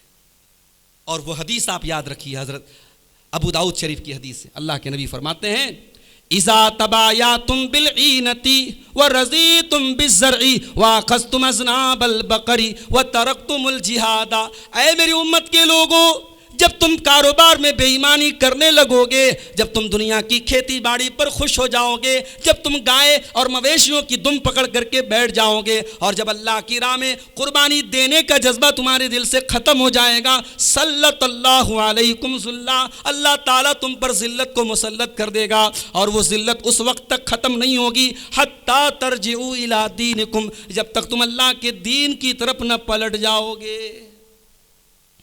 دنیا پرستی نے ہمیں برباد کر دیا. ہمارے نبی نے دنیا میں زندگی گزاری، صحابہ کرام نے دنیا میں کاروبار کیا، شادی کی، بال بچوں کی پرورش کی، سب کیا، مگر دنیا کو اپنا ٹھکانہ نہیں بنایا، دنیا کو اپنی توجہ کا مرکز نہیں بنایا، آخرت کی تیاری کرتے رہے. میرے بھائیوں، اس امت کو دنیا پرستی نے برباد کیا ہے. اور ایک بڑی پیاری حدیث آپ کو سنانے جا رہا ہوں. اگر اس حدیث کو سمجھ لیا اور اس پر عمل کر لیا تو شاید آپ کی آخرت بھی بن جائے اور دنیا میں بھی سکون مل جائے. بڑی پیاری حدیث ہے، سمجھنے والی حدیث ہے. اللہ کے پیارے نبی فرماتے ہیں من کانت الاخرۃ ہمہ، جس نے آخرت کو اپنی زندگی کا مقصد بنا لیا، جس نے زندگی کا مقصد یہ بنا لیا کہ اے اللہ میری آخرت بن جائے، میری آخرت سنور جائے، مجھے جنت مل جائے، جس نے آخرت کو اپنا ٹارگٹ بنا لیا، اللہ کے نبی فرماتے ہیں جعل اللہ غناہ فی قلبہ، اللہ تعالیٰ اس کے دل کو سکون کی دولت دے دے گا. ایک ہوتا ہے دنیا میں دولت بہت ہے مگر راتوں میں نیند نہیں آ رہی ہے، چین نہیں ہے، سکون نہیں ہے، برکت نہیں ہے. اور ایک ہوتا ہے کہ دولت زیادہ نہیں ہے، مکان بہت اچھا نہیں ہے، لائف اسٹائل بہت عالی شان نہیں ہے، مگر زندگی میں سکون ہے. جس نے آخرت کو اپنا ٹارگٹ بنایا، اللہ کے نبی فرماتے ہیں اس کے دل کو اللہ سکون سے بھر دے گا. وَجَمَعَ لَهُ شَمْلَهُ، اور اللہ تعالیٰ اس کے مسائل کو حل کر دے گا. وَأَتَتْهُ الدُّنْيَا وَهِيَ رَاغِمَةٌ، اور دنیا چل کر کے اس کے پاس آئے گی، وہ دنیا سے بھاگے گا لیکن دنیا چل کر کے اس کے پاس آئے گی. اور جس نے اپنی زندگی کا ٹارگٹ دنیا کو بنا لیا، اللہ کے نبی فرماتے ہیں جعل اللہ فقرہ بین عینیہ، ہمیشہ اس کی آنکھوں کے سامنے دولت کے ختم ہو جانے کا ڈر ستاتا رہے گا. اس کو ہمیشہ یہی ڈر رہے گا میرے پیسے ختم نہ ہو جائیں، میری دولت ختم نہ ہو جائے، میری پراپرٹی ختم نہ ہو جائے. وَفَرَّقَ عَلَيْهِ شَمْلَهُ، اور اللہ تعالیٰ اس کے مسائل کو اور الجھا دے گا. وَلَمْ يَأْتِهِ مِنَ الدُّنْيَا إِلَّا مَا قُدِّرَ لَهُ، اور دنیا اتنی ہی ملے گی جتنی تیرے مقدر میں لکھی ہوگی، مقدر سے زیادہ نہیں پا سکتے. جوا کھیل لو، حرام کام کر لو، سود کھا لو، بیاج کھا لو. آپ اپنی ماں کے پیٹ میں تھے، ہم اپنی ماں کے پیٹ میں تھے، 120 دن کے تھے. اللہ کا فرشتہ آتا ہے، اللہ کے نبی فرماتے ہیں روح ڈالی جاتی ہے بچے کے اندر اور 4 چیزیں لکھ دی جاتی ہیں. اس میں ایک انسان کی عمر بھی لکھ دی جاتی ہے اور انسان کی روزی روٹی بھی لکھ دی جاتی ہے. کون کتنا کمائے گا لکھ دیا گیا ہے، اس سے زیادہ تو نہیں کما سکتے. تو کیوں حرام راستہ کیوں اپنا رہے ہو میرے بھائی؟ تو دنیا پرستی کے فتنے سے بچو میرے بھائی، آخرت کو اپنی زندگی کا ٹارگٹ بناؤ اور آگے بڑھو. اس امت کی تباہی اور بربادی کے پیچھے ایک اور وجہ ہے، اور وہ وجہ ہے اس امت کا دین کے علم سے دور ہونا. اتنا بڑا گاؤں ہے بندی گھاٹ، میں آپ سے پوچھتا ہوں، آپ کے بہت قریب میں مئو کا علاقہ ہے، بہت قریب میں مئو شہر ہے، اور بڑے بڑے ہمارے دین کے قلعے وہاں موجود ہیں، بڑے بڑے علماء وہاں موجود ہیں جو قرآن و حدیث کا درس برسا برس سے دے رہے ہیں. آپ کے بچوں کو آپ نے پڑھایا لکھایا، بہت سارے آپ کے بچے کویت، دبئی، سعودی میں کام کر رہے ہیں. آپ نے اپنے کسی بچے کو عالم بنایا؟ آپ نے اپنے کسی بچے کو قرآن کا حافظ اور عالم بنایا؟ نہیں بنایا. کیوں نہیں بنایا؟ ارے عالم بن کے کیا کرے گا؟ عالم بن کے کیا کرے گا؟ حافظ بن کے کیا کرے گا؟ اللہ کی قسم، اگر واقعی میں قرآن و حدیث کا عالم ہے تو کم سے کم وہ بھیک تو نہیں مانگے گا، کم سے کم وہ ذلت کی زندگی تو نہیں گزارے گا. اللہ عزت کی روٹی اسے دے گا، اس کی فکر آپ کو کرنے کی ضرورت نہیں ہے. اور اگر آپ نے اپنے بچے کو قرآن کا حافظ اور عالم بنایا، ہو سکتا ہے دنیا کی دولت بہت زیادہ آپ کا بچہ نہ کمائے، مگر آخرت میں آپ کے لیے نجات کا ذریعہ بنے گا. اور دنیا میں اللہ کے پیارے حبیب فرماتے ہیں خیرکم من تعلم القرآن وعلمہ، تم میں سب سے بہترین انسان وہ ہے جو قرآن کو سیکھے اور سکھائے. اپنے بچوں کو ذرا علم دین کی طرف لگاؤ میرے بھائی. جہالت پھیل رہی ہے آپ کے سماج میں، نماز کے طریقے آپ کو نہیں آتے، جنازے کی نماز کی دعائیں آپ کو نہیں آتی، عقیدے کی موٹی موٹی باتیں ہمیں اور آپ کو نہیں معلوم ہیں. اگر ہم نے اپنے بچوں کو دین کے راستے پہ نہیں لگایا، اگر ہم نے اپنی بچیوں کو دین کے راستے پہ نہیں لگایا، دین کا علم نہیں سکھایا، ہماری آنے والی نسلیں مرتد ہو جائیں گی. لکھ کے نوٹ کر لو میری بات. ارتداد کے فتنے پر بڑی تقریریں آپ نے سنی ہیں، اس کی کوئی رکاوٹ نہیں ہے جب تک آپ اپنی بچیوں کو دین کا علم نہیں دیں گے. ہمارے یہاں فتوے ہیں صاحب، مسجد میں عورتوں کا انتظام نہیں ہو سکتا۔ سپریم کورٹ میں لوگوں نے یہ اقرار کیا کہ ہاں ہم اپنی مسجد میں عورتوں کا انتظام کریں گے، لیکن پریکٹیکلی مسجد میں عورتوں کا انتظام نہیں ہو سکتا صاحب، بہت بڑا بوال ہو جائے گا۔ اعظم گڑھ کے ڈھابے پہ ہماری اور آپ کے گھر کی عورتیں جا کے کھانا کھا سکتی ہیں، مئو میں جا کر کے سیر کر سکتی ہیں، شاپنگ مال میں بنارس میں جا کے شاپنگ کر سکتی ہیں، ہر جگہ جا سکتی ہیں، مسجد میں نہیں جا سکتی صاحب، عیدگاہ میں نہیں جا سکتی۔ سال میں آپ نے ایک پروگرام کرا لیا، عورتوں کا انتظام کر لیا، آپ نے سمجھ لیا کہ عورتوں کو آپ نے دین کی بات پہنچا دی۔ جب انسان بیمار ہوتا ہے نا تو بیماری جتنی خطرناک ہوتی ہے اس کا اینٹی بائیوٹک اتنا ہی تگڑا دیا جاتا ہے۔ آج ہماری اور آپ کی گھر کی لڑکیاں اور بہنیں سوشل میڈیا کے سائے میں پل رہی ہیں۔ 3 سال کی بچی آج یوٹیوب پر ویڈیو دیکھ رہی ہے اور کہیں نہ کہیں اس کے ذہن میں سلولی دھیرے دھیرے بے حیائی کا، بدکاری کا زہر بھرا جا رہا ہے۔ جو لڑکی 3 سال سے لے کر کے 20 سال تک یوٹیوب اور سوشل میڈیا کے ذریعے بے حیائی سیکھ رہی ہے، بدکاری سیکھ رہی ہے، بے پردگی سیکھ رہی ہے، اس کو دین آپ سال میں ایک پروگرام کرا کے نہیں سکھا سکتے میرے بھائی۔ اس لیے میں کہتا ہوں کہ اپنی مسجدوں میں عورتوں کا انتظام کرو، ذرا ہمت کرو، ذرا قدم آگے بڑھاؤ، اللہ نے بہت نوازا ہے۔ آپ کی اگر 1 منزل کی مسجد 1 منزل اور اوپر بناؤ، ان کے لیے عورتوں کی انٹری الگ کرو، پردے کا انتظام کرو، سال میں 52 جمعہ کے خطبے ہوں گے، آپ کے گھر کی عورتیں آدھا گھنٹے 52 جب جمعہ کے خطبے سنیں گی، دین کی ایک اچھی خاصی جانکاری وہ گھر میں لے کے جائیں گی۔ اپنے بچوں اور بچیوں کو دین سکھاؤ میرے بھائی۔ آج اس امت کی بربادی کی بہت بڑی وجہ یہ ہے کہ یہ امت دنیا کے علوم میں بہت آگے ہے۔ ہمارے نوجوانوں کو پالیٹکس پر آپ بات کر کے دیکھ لیں، دنیا کے مسائل پر بات کر کے دیکھ لیں، بڑی جانکاری ہے، بڑی بات ہے۔ دین کے بارے میں 2 رکعت نماز پڑھنے کا طریقہ نہیں آتا۔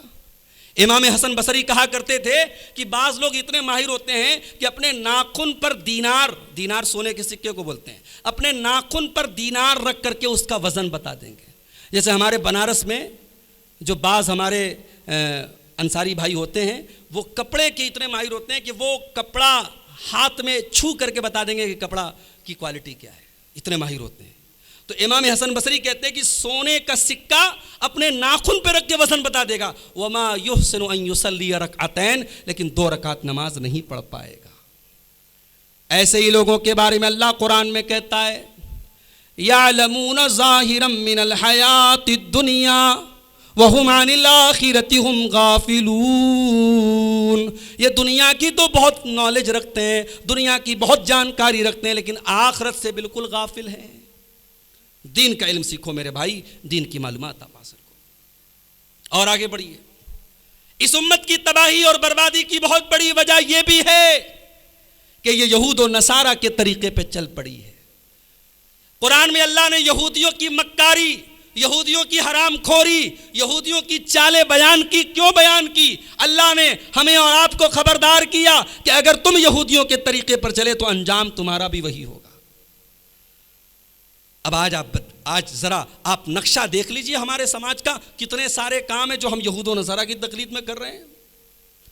یہ برتھ ڈے منایا جا رہا ہے مسلمانوں کے بچوں کا، یہ شادی کی سالگرہ منائی جا رہی ہے، کہ کس کا طریقہ ہے بھائی؟ میں کہتا ہوں بیوی کو ہوٹل میں لے جانا، کبھی بھی لے کے جاؤ کھلانے پلانے کے لیے، بچوں کو کیک آپ روزانہ لا کے دو نا، کون منع کرتا ہے؟ یہ سال میں آپ نے جو ایک فنکشن منایا اور بعض لوگ تو پوری دعوتیں دے رہے ہیں، یہ ظاہر ہے یہود و نصارہ کا طریقہ ہے۔ اور اللہ کے نبی کی حدیث ہے لَتَتَّبِعُنَّ سُنَنَ مَنْ كَانَ قَبْلَكُمْ شِبْرًا بِشِبْرٍ وَذِرَاعًا بِذِرَاعٍ، تم ضرور اپنے سے پہلے کے لوگوں کے طریقے پر چلو گے۔ اگر وہ 1 بالشت چلیں تو تم بھی 1 بالشت چلو گے، اگر وہ 1 ہاتھ چلیں تو تم بھی 1 ہاتھ چلو گے۔ حَتَّى لَوْ سَلَكُوا جُحْرَ ذَبٍّ لَسَلَكْتُمُوهُ، اگر تم سے پہلے کے لوگ گوہ کے بل میں چلے جائیں گے تو تم گوہ کے بل میں چلے جاؤ گے۔ گوہ جو ہے وہ ایک جانور کا نام ہے، تم جانور کے بل میں چلے جاؤ گے۔ تو یہود و نصارہ کی اندھی مشابہت آج اس امت کو ڈبو رہی ہے۔ لباس آپ دیکھ لیں مسلمان لڑکیوں کا، شادی بیاہ کا ماحول آتا ہے ہمارے یہاں 100 خون معاف ہو جاتے ہیں۔ جن گھروں میں راتوں میں تہجد پڑھی جاتی ہے وہاں کی لڑکیاں بھی ایسے کپڑے پہن رہی ہیں، عورتیں ایسے کپڑے پہن رہی ہیں کہ الامان والحفیظ، اللہ کی پناہ۔ بھائی شادی بیاہ میں پردے کا جنازہ نکل گیا کیا؟ پردے کا حکم بدل گیا؟ کیوں ایسا ہو رہا ہے؟ کیونکہ آج ہم سیریل کے ذریعے، فلموں کے ذریعے، یوٹیوب کے ذریعے، موبائل کے ذریعے، سوشل میڈیا کے ذریعے ہم وہ کلچر ایڈاپٹ کر رہے ہیں جو یہود و نصارہ کا کلچر ہے۔ اور آگے بڑھیے، اس امت کی بربادی کی بہت بڑی وجہ اس امت کے نوجوانوں کی بربادی ہے۔ یہ ٹوٹی پھوٹی امت، یہ کمزور امت جب اپنے نوجوانوں کی طرف امید کی نظروں سے دیکھتی ہے کہ شاید کوئی خالد بن ولید اٹھے گا، شاید کوئی محمد بن قاسم اٹھے گا، شاید اس امت میں کوئی ایسا نوجوان اٹھے گا کہ جو شاب نشا فی عبادت اللہ، جس کی جوانی اللہ کی عبادت میں گزری ہوگی، تو یہ امت جب اپنے نوجوانوں کو دیکھتی ہے تو افسوس کے ساتھ اسے اپنی نظریں واپس گھمانی پڑتی ہیں۔ اس امت کا نوجوان راتوں کو 2-2 بجے تک غیر محرم لڑکیوں سے چیٹنگ کر رہا ہے۔ اس امت کا نوجوان ڈرگس لے رہا ہے۔ اس امت کا نوجوان شراب کے اڈوں پر موجود ہے۔ اس امت کا نوجوان بدکاری کے اڈوں پر موجود ہے۔ مجھے محبت ان جوانوں سے ہے ستاروں پہ جو ڈالتے ہو کمند۔ علامہ اقبال نے کہا تھا محبت مجھے ان جوانوں سے ہے ستاروں پہ جو ڈالتے ہو کمند۔ آج وہ نوجوان کہاں ہے میرے بھائی؟ آج ہمارے نوجوان کو اپنے ٹائم کی قدر نہیں معلوم، اپنی جوانی کی ویلو نہیں معلوم۔ اللہ کے نبی فرماتے ہیں اغتنم خمسن قبل خمسن، 5 چیزوں کی قدر کرو 5 چیزوں کے آنے کے پہلے۔ شبابک قبل حرمک، اپنی جوانی کی قدر کرو بڑھاپے کے آنے کے پہلے۔ وصحتک قبل سقمک، اپنی تندرستی کی قدر کرو بیمار ہونے کے پہلے۔ وحیاتک قبل موتک، اپنی زندگی کی قدر کرو موت کے آنے کے پہلے۔ وغناک قبل فقرک، اپنی دولت کی قدر کرو غریب ہونے کے پہلے۔ وفراغک قبل شغلک، اور اپنے ٹائم کی قدر کرو مشغول اور بزی ہونے کے پہلے۔ اس امت کے نوجوانوں کو ٹائم کی کوئی ویلیو نہیں معلوم۔ جاؤ کبھی صحابہ کی سیرت پڑھو، کبھی خالد بن ولید کی سیرت پڑھو، کبھی محمد بن قاسم کی زندگی پڑھو، کبھی مصعب ابن عمیر کی سیرت پڑھو میرے نوجوانوں۔ آج ہمارا نوجوان، ابھی ایک صاحب کا فون آیا، میں بیٹھا ہوا تھا کمرے میں، فون آیا، شیخ صاحب رشتہ نہیں لگ رہا ہے، داڑھی بڑی لمبی ہے، لوگ عمر زیادہ سمجھ رہے ہیں، کیا رشتہ لگانے کے لیے داڑھی کو سیٹ کرا سکتے ہیں؟ کہ وہ فلاں مولانا صاحب سے ہم نے پوچھا تو انہوں نے کہا کہ ہاں رشتہ لگنے بھر کے لیے تم داڑھی سیٹ کر لو، بعد میں توبہ کر لینا اور پھر سے داڑھی رکھ لینا۔ میں نے کہا یہ کون سا فتویٰ ہوا بھائی، یہ کون سا مسئلہ ہوا؟ میں نے کہا جو غلط ہے وہ غلط ہے۔ میں نے کہا آپ اللہ کی ذات پر توکل رکھیے، ایسا نہیں ہے، بہت سارے نوجوان ہیں شرعی داڑھی رکھے ہیں، ان کا رشتہ اچھا لگتا ہے، آپ دیندار رشتے کی تلاش کیجیے، دیندار رشتہ ملے گا انشاءاللہ۔ میں نے کہا جو آپ کا رشتہ اس وجہ سے ریجیکٹ کر رہا ہے کہ آپ کی داڑھی شرعی داڑھی ہے، لمبی داڑھی ہے، تو اس سے آپ کیا امید رکھتے ہیں؟ اس لڑکی سے آپ کیا امید رکھتے ہیں؟ کیا آپ کی زندگی میں باغ و بہار بن کے آئے گی؟ وہ جہنم بنا دے گی آپ کی زندگی کو۔ تو یہ حالات ہیں آج ہمارے نوجوانوں کے۔ آج ہمارے نوجوانوں کو اپنی جوانی کی قدر و قیمت نہیں معلوم۔ ذرا مصعب ابن عمیر کی زندگی اٹھا کے دیکھو، مکے کا یہ وہ نوجوان تھا، فیشنیبل نوجوان۔ تاریخ اور سیرت کی کتابیں بتاتی ہیں کہ مصعب ابن عمیر صبح کو خوشبو الگ لگاتے تھے، شام کو الگ لگاتے تھے۔ جیسے آج کل کا ہمارا نوجوان ہے، 10,000 کے موبائل کی حیثیت ہے لیکن اسے آئی فون چاہیے۔ اب آئی فون چاہیے تو کیا کرے گا؟ وہ ڈریم 11 کھیلے گا، وہ IPL پہ سٹا لگائے گا، وہ آن لائن جوا کھیلے گا۔ ہمارے مئو کے بھی بہت سارے احباب موجود ہیں۔ یہ آن لائن جوا آج کتنی بربادی کا سبب بن رہا ہے، ہمارے نوجوانوں کو اچھی طریقے سے معلوم۔ ابھی مئو کے ہمارے بھائیوں نے بتایا کہ ایک نوجوان لڑکے نے رمضان بھر میں 50 لاکھ روپیے اس نے لوگوں سے قرض لے کر کے آن لائن جوا میں کما دیا۔ آج گھر میں قیدی بن کے رہ رہا ہے اور باپ اور بھائی کسی کو منہ دکھانے کے قابل نہیں۔ قتل تک ہو چکے ہیں اس جوا بازی کے چکر میں، آن لائن جوا کھیلنے کے چکر میں۔ میرے نوجوان ساتھیوں، آپ شوق اپنی حیثیت کے مطابق پالیے۔ آپ کی حیثیت اگر 10,000 کے موبائل کی ہے، آپ محنت کیجئے، کوشش کیجئے، حلال تجارت کیجئے۔ اللہ نے آئی فون کی حیثیت دی تو آئی فون خرید لیجئے، ورنہ ایسا آئی فون کس کام کا جس آئی فون کو خریدنے کے چکر میں آپ حرام طریقہ اپنائیں اور اپنے گھر کا اور اپنے سب پریوار کا سکون آپ برباد کر دیں۔ مصعب ابن عمیر فیشنیبل نوجوان تھے، کپڑا خوبصورت پہنتے تھے، جوتا امپورٹڈ پہنتے تھے، یمن کا جوتا پہنتے تھے، فلاں علاقے کا کپڑا پہنتے تھے، بڑے خوبصورت نوجوان تھے، فیشنیبل نوجوان تھے۔ مصعب ابن عمیر اسلام لے آتے ہیں، اللہ کے نبی کا کلمہ پڑھ لیتے ہیں۔ ماں نے گھر سے نکال دیا، باپ نے بے دخل کر دیا۔ مصعب ابن عمیر کی وہ لگزریس لائف ختم، وہ عیش و آرام کی زندگی ختم، پھٹے پرانے کپڑے پہن کر کے اب مکہ کی گلیوں میں چلتے ہیں۔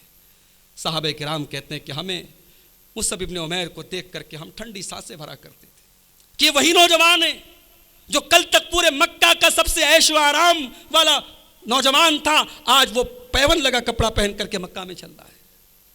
میرے پیارے نوجوان ساتھیوں، یہی مصعب ابن عمیر ہوتے ہیں جن کو اللہ کے نبی مدینہ بھیجتے ہیں کہ اے مصعب جاؤ مدینہ کے اندر، وہاں اسلام کے لیے بڑی زرخیز زمین ہے، وہاں تم محنت کر کے لوگوں کو اسلام کی دعوت دو۔ مصعب ابن عمیر مکہ سے مدینہ پہنچتے ہیں، اور آپ یقین کیجئے 1 سال کی محنت میں حضرت مصعب ابن عمیر اسلام کی دعوت اور اسلام کی تبلیغ کے لیے اتنی محنت کرتے ہیں۔ 1 سال کے اندر مدینہ کے اندر کوئی گھر ایسا نہیں بچتا جہاں پر کوئی نہ کوئی انسان اسلام کا نام لیوا نہ ہو، جہاں پہ کوئی نہ کوئی ایک انسان کلمہ توحید پڑھنے والا نہ ہو۔ آج ہمارا نوجوان کیا کر رہا ہے؟ دین کے لیے آپ کی ایفرٹس کیا ہیں؟ آپ کی کوشش کیا ہے؟ کبھی آپ نے دین کے راستے میں اپنا مال لگایا؟ کبھی دین کے لیے آپ نے اپنا ٹائم لگایا؟ کبھی دین کے لیے آپ نے اپنی انرجی خرچ کی؟ کبھی دین کے لیے آپ نے اپنے ذہن کو استعمال کیا؟ مصعب ابن عمیر نے اپنی جوانی کو اللہ کے دین کے لیے گزارا، اور یہی مصعب ابن عمیر جب غزوہ احد میں شہید ہوتے ہیں، اللہ اکبر، بڑے ہائٹ بھی ان کی زیادہ تھی، قد قامت بھی لمبے چوڑے تھے، جو کفن کی چادر تھی وہ ان کی باڈی اور ان کے ہائٹ کے حساب سے کم پڑ رہی تھی۔ سر کو ڈھانپا جا رہا تھا تو پیر کھل رہا تھا، پیر کو ڈھانپا جا رہا تھا تو سر کھل رہا تھا۔ بڑی مشکل سے ان کے سر کو ڈھانپا گیا کفن کی چادر سے، اور پیر کے اوپر اذخر نام کی ایک گھاس ہوتی تھی عرب میں، وہ گھاس ڈال کر کے ان کو دفنایا گیا۔ حضرت عبد الرحمن ابن عوف کہتے ہیں جب ہم یہ واقعہ وہ یاد کرتے تو رونے لگتے تھے اور کہتے تھے دیکھو یہ وہ لوگ ہیں جنہوں نے نیک عمل کیا اور اللہ کو پیارے ہو گئے۔ میرے بھائیوں، میرے نوجوان ساتھیوں، صحابہ کرام کی زندگیوں کو پڑھو میرے بھائی، صحابہ کرام کی زندگیوں کو پڑھو، آپ کو ایک جو ہے جذبہ ملے گا، ایک طاقت ملے گی، آپ کو زندگی گزارنے کے لیے ایک انرجی ملے گی۔ آپ اپنی زندگی، یہ انمول جوانی ہے، یہ زندگی کا سب سے قیمتی دور ہے۔ آپ جوانی میں جو محنت کر سکتے ہیں، جوانی میں جو عبادت کر سکتے ہیں، اللہ کی قسم وہ بڑھاپے میں نہیں کر سکتے۔ جب منہ میں دانت نہیں، پیٹ میں آنت نہیں، تب آپ نے سجدے کر لیے تو کون سی بڑی بات ہے۔ آج آپ دیکھیے بوڑھے لوگ حج کرنے جا رہے ہیں، 70 سال کا بوڑھا حج کرنے جا رہا ہے، لوگ ویل چیئر پہ اس کو طواف کرا رہے ہیں۔ میں کہتا ہوں اللہ نے اگر آپ کو نوازا ہے، آپ کی عمر 30 سال ہے، 40 سال ہے، اللہ نے آپ کو دیا ہے، کوئی بہانہ مت کرو، جاؤ حج کر کے آؤ، جاؤ آپ اپنی جوانی میں عبادت کرو۔ بہت سارے لوگ اس لیے حج نہیں کرتے کہ صاحب حج کر لیں گے تو حاجی صاحب ہو جائیں گے، بڑی ذمہ داری آ جائے گی، پھر نماز نہیں چھوڑ سکتے، پھر زندگی بڑی بھاری ہو جائے گی۔ آج لوگ ذمہ داری سے بچنے کے لیے بھی لوگ صحیح عمر میں حج نہیں کرتے۔ میرے نوجوان ساتھیوں، اپنی جوانی کو صحیح طریقے سے گزارو۔ آج نوجوانوں کا بگاڑ بھی اس امت کے بگاڑ کی بہت بڑی وجہ ہے۔ اور آگے بڑھتے ہیں، 1-2 پوائنٹ پر اور بات کر کے بات ختم کرتے ہیں۔ ہماری مائیں بہنیں بھی سن رہی ہماری بات، آج امت کے بگاڑ میں ان کا بھی بہت بڑا رول ہے۔ آج عورتوں کا بگاڑ، جب ایک عورت کا بگڑتی ہے ایک عورت تو پورا ایک خاندان بگڑتا ہے، کیونکہ یہی عورت بیوی بھی بنتی ہے، یہی عورت ماں بھی بنتی ہے، یہی عورت بیٹی بھی بنتی ہے۔ ایک عورت کا بگاڑ پورے سماج کا بگاڑ ہے۔ آج ہماری ماں اور بہنیں، مجھے میری تلخ بات کو معاف کیجئے، آج اگر عورتوں کے اندر اگر سدھار آ جائے تو شاید سماج کا آدھا بگاڑ ختم ہو جائے۔ کتنی عورتیں ہیں راتوں میں تہجد پڑھتی ہیں، 5 ٹائم کی نماز پابندی سے پڑھتی ہیں، گھر سے جب بھی نکلتی ہیں نقاب میں نکلتی ہیں، مگر جانتے ہو ان کا سب سے پسندیدہ مشغلہ کیا ہوتا ہے؟ جب وہ اپنی عمر کی کسی عورت کے ساتھ بیٹھتی ہیں تو میری بہو نے یہ کیا، میری نند نے یہ کیا، میری بھابھی نے یہ کیا، میری دیورانی نے یہ کیا، میری جیٹھانی نے یہ کیا، شکوے، شکایتیں، غیبتیں، چغلیاں، یہ کتنی عورتوں کی زبان پر ہوتی ہے۔ میری ماں اور بہنوں، اپنی نمازوں کو برباد مت کرو، اپنی زبان کی حفاظت کرو۔ اماں عائشہ کے اوپر جب منافقوں نے جھوٹا الزام لگایا، اماں عائشہ کہتی ہیں کہ نبی کی بیویوں میں اگر میری ٹکر کی کوئی بیوی تھی تو زینب تھی، حضرت زینب بنت جہش، جو اللہ کے نبی کی پھوپھی کی بیٹی تھی، اللہ کے نبی کے خاندان کی تھی اور بہت خوبصورت تھی اور کم عمر کی بھی تھی۔ حضرت عائشہ کہتی ہے میری ٹکر کی اگر کوئی تھی تو زینب تھی۔ جب اللہ کے نبی نے حضرت زینب سے پوچھا کہ اے زینب تیرا کیا خیال ہے، عائشہ کے بارے میں تو کیا کہتی ہے، بڑا بہترین موقع تھا۔ میں کہتا ہوں دیورانی جیٹھانی میں اتنی کھٹپٹ اور انبن نہیں ہوتی جتنی ایک سوتن کو سوتن سے ہوتی ہے۔ بڑا بہترین موقع تھا حضرت زینب کے پاس اپنی دشمنی نکالنے کا اور اپنی سوتن کو ذلیل کرنے کا، مگر قربان جاؤ میری پیاری ماں اور بہنوں، نبی کی بیویوں کا اخلاق کتنا عالی شان تھا، ان کا کردار کتنا عظیم الشان تھا۔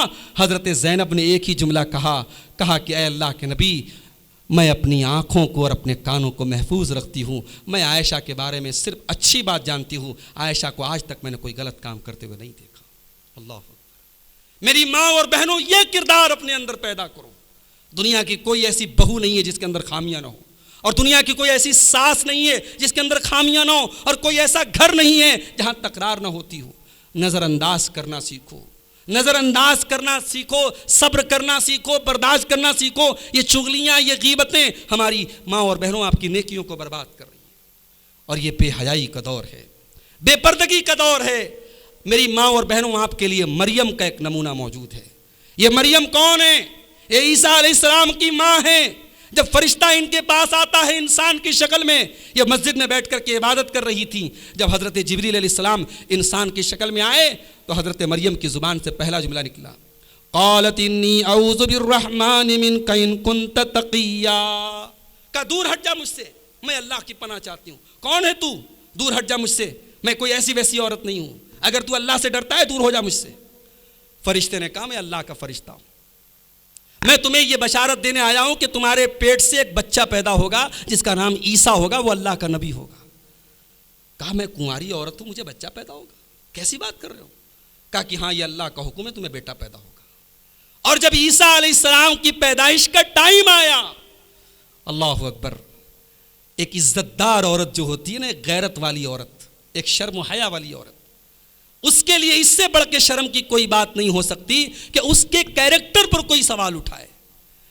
جب مریم کے یہاں ڈیلیوری کا ٹائم آیا، بچے کی پیدائش کا ٹائم آیا، تو قرآن نے نقشہ کھینچا. اللہ نے قرآن میں فرمایا قالت یا لیتنی مت قبل ھذا وکنت نسیا منسیا.